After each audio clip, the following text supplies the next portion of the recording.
রানীনগর থানার অন্তর্গত মধ্যরাজাপুর গ্রামের জনাব মোহাম্মদ আলাউদ্দিন শেখ সাহেবের প্রথম কন্যা মোসাম্মদ আয়েশা সিদ্দিকা আশা মোট দেনমরিয়া নগদ নাগপুর বাবদ ৩৭০০ টাকা বাকি ১০০ টাকা রাখিয়া হাজিরান মজলিসে সাক্ষীগণের সামনে মুহাম্মাদী শরীয়ত মোতাবেক সে তোমাকে স্বামী বলিয়া কবুল করিয়াছে।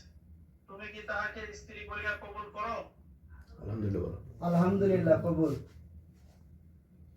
রানীনগর থানার অন্তর্গত মধ্যরাজাপুর গ্রামের জনাব মোহাম্মদ আলাউদ্দিন শেখ সাহেবের প্রথম কন্যা মোসাম্মদ আয়েশা সিদ্দিকা আশা মোট দেনমোহর ৫০,০০০ টাকা ধার্য করিয়া নগদ নাগপুর বাবদ ৩৭০০ টাকা বাকি ৪৬,৩০০ টাকা রাখিয়া হাজিরান মজলিসে সাক্ষীগণের সামনে মুহাম্মাদী শরীয়ত মোতাবেক সে তোমাকে স্বামী বলিয়া কবুল করিয়াছে।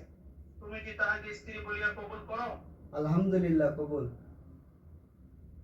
রায়নগর থানার অন্তর্গত মধ্যরাজাপুর গ্রামে জনাব মোহাম্মদ আলাউদ্দিন শেখ সাহেবের প্রথম কন্যা মোসাম্মদ আয়েশা সিদ্দিকা আশা মোট দেনমোহর ৫০,০০০ টাকা ধার্য করিয়া নগদ নাগপুর বাবদ ৩৭০০ টাকা বাকি ৪৬,৩০০ টাকা রাখিয়া হাজরান মজলিসে সাক্ষীগণের সামনে মুহাম্মাদী শরীয়ত মোতাবেক সে তোমাকে স্বামী বলিয়া কবুল করিয়াছে। তুমি কি তাহাকে স্ত্রী বলিয়া কবুল করো?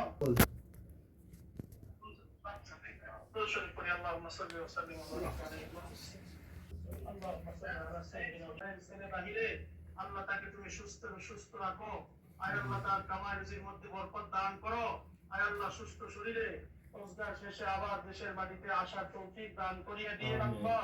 আয় আল্লাহ উভয় পরিবারের মধ্যে যত ময় মুরব্বী দুনিয়া ছেড়ে বিদায় নিয়ে অন্ধকার কবরে চলে গেছে, আল্লাহ তাদের কবরের আযাব গুলো তুমি মাফ করো। আল্লাহ কবরকে নূরে নূরান্বিত বানায়। বিসমিল্লাহ বলেন। শরীফ দেখান বাবা, যে হাতিয়া পায়া হাতের সাহেব খুশি।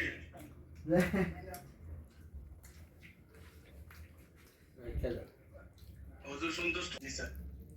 হুজুর আপনার তো আমরা মিষ্টি খাওয়া উচিত।